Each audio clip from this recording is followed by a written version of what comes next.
ऐसे अनेक निर्विशेषवादी हैं जो मंदिर पूजा का उपहास करते हैं।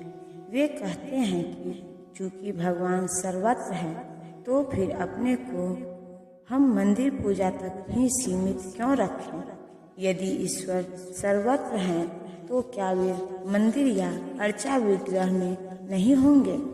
यद्यपि सगुणवादी तथा निर्विशेषवादी निरंतर लड़ते रहेंगे, किंतु कृष्ण भावनामृत में पूर्ण भक्त यह जानता है कि यद्यपि कृष्ण भगवान है, किंतु इसके साथ वे सर्वव्यापी भी हैं, जिसकी पुष्टि ब्रह्म संहिता में हुई है। यद्यपि उनका निजी धाम गोलोक वृंदावन है और वे वहीं निरंतर वास करते हैं, किंतु वे अपनी शक्ति की विभिन्न अभिव्यक्तियों द्वारा तथा अपने श्वास द्वारा भौतिक तथा आध्यात्मिक जगत में सर्वत्र विद्यमान रहते हैं। जो लोग इस प्रकार मोहग्रस्त होते हैं वे आसुरी तथा नास्तिक विचारों के प्रति आकृष्ट रहते हैं। इस मोहग्रस्त अवस्था में उनकी मुक्ति आशा के उनके सकाम कर्म तथा ज्ञान का अनुशीलन सभी निष्फल हो जाते हैं। ऐसे अनेक भक्त हैं जो अपने को कृष्ण भावनामृत तथा भक्ति में रत दिखलाते हैं, किंतु अंतःकरण से वे भगवान कृष्ण को पर ब्रह्म नहीं मानते। ऐसे लोगों को कभी भी भक्ति फल भगवत धाम गमन प्राप्त नहीं होता। इसी प्रकार जो पुण्य कर्मों में लगे रहकर अंततोगत्वा इस भवबंधन से मुक्त होना चाहते हैं, वे भी सफल नहीं हो पाते, क्योंकि वे कृष्ण का उपहास करते हैं। दूसरे शब्दों में, जो लोग कृष्ण पर हंसते हैं उन्हें आसुरी या नास्तिक समझना चाहिए। जैसा कि 7वें अध्याय में बताया जा चुका है, ऐसे आसुरी दुष्ट कभी भी कृष्ण की शरण में नहीं जाते। अतः परम सत्य तक पहुँचने के उनके मानसिक चिंतन उन्हें इस मिथ्या परिणाम को प्राप्त कराते हैं कि सामान्य जीव तथा कृष्ण एक समान है। ऐसी मिथ्या धारणा के कारण वे सोचते हैं कि अभी तो यह शरीर प्रकृति द्वारा केवल आच्छादित है और ज्यों ही व्यक्ति मुक्त होगा तो उसमें तथा ईश्वर में कोई अंतर नहीं रह जाएगा। कृष्ण से समता का यह प्रयास भ्रम के कारण निष्फल हो जाता है। इस प्रकार का आसुरी तथा नास्तिक ज्ञान अनुशूलीन सदैव व्यर्थ रहता है। यही इस श्लोक का संकेत है।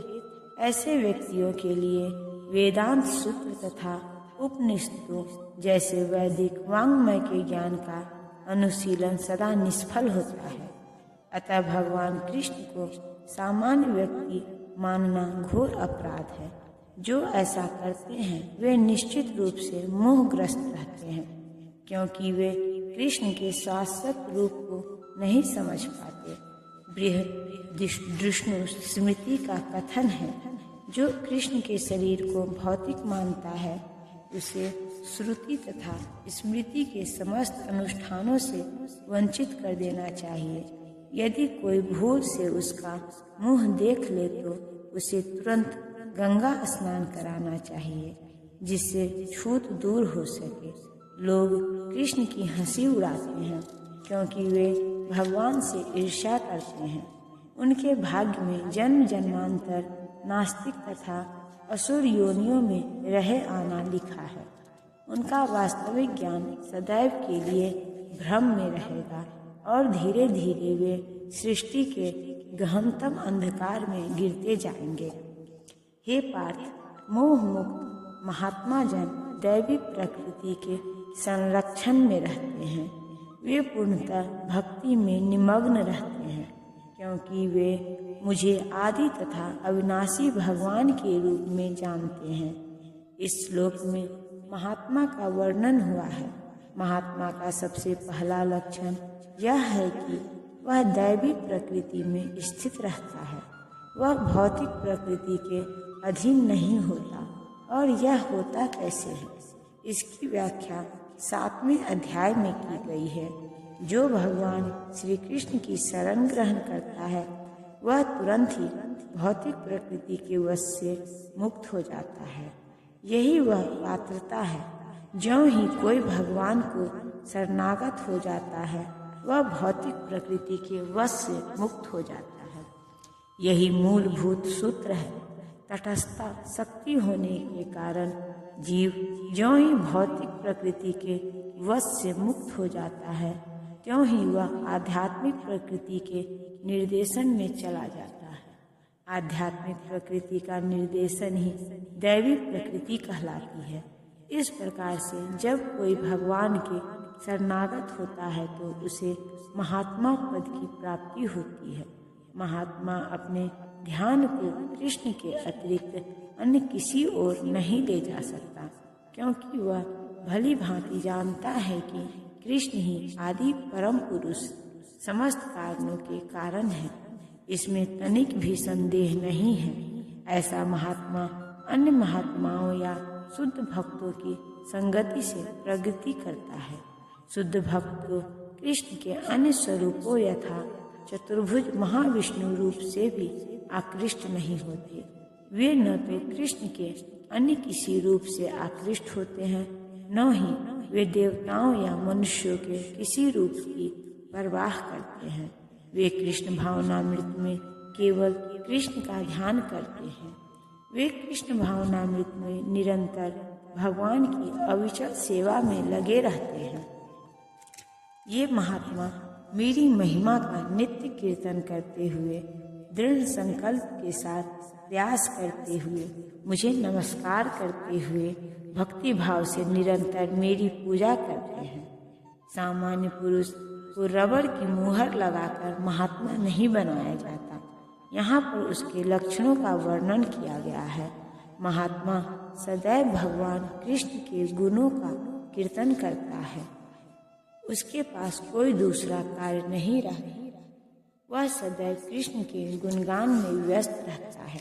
दूसरे शब्दों में वह निर्विशेषवादी नहीं होता। जब गुणगान का प्रश्न उठे तो मनुष्य को चाहिए कि वह भगवान के पवित्र नाम, उनके नित्य रूप, उनके दिव्य गुणों तथा उनकी असामान्य लीलाओं की प्रशंसा करते हुए परमेश्वर को महिमान्वित करे। उसे इन सारी वस्तुओं को महिमान्वित करना होता है। अतः महात्मा भगवान के प्रति आसक्त रहता है। जो व्यक्ति परमेश्वर के निराकार रूप ब्रह्म ज्योति के प्रति आसक्त होता है उसे भगवत गीता में महात्मा नहीं कहा गया। उसे अगले श्लोक में अन्य प्रकार से वर्णित किया गया है। महात्मा सदैव भक्ति के विविध कार्यों में यथा विष्णु के श्रवण कीर्तन में व्यस्त रहता है, जैसा कि श्रीमद् भागवत में उल्लेख है। यही भक्ति श्रवणं कीर्तनं विष्णु तथा स्मरणं है। ऐसा महात्मा अंततः भगवान के 5 दिव्य रसों में से किसी एक रस में उनका सानिध्य प्राप्त करने के लिए दृढ़वत होता है। इसे प्राप्त करने के लिए वह मनसा वाचा कर्मणा अपने सारे कार्यकलाप भगवान कृष्ण की सेवा में लगाता है।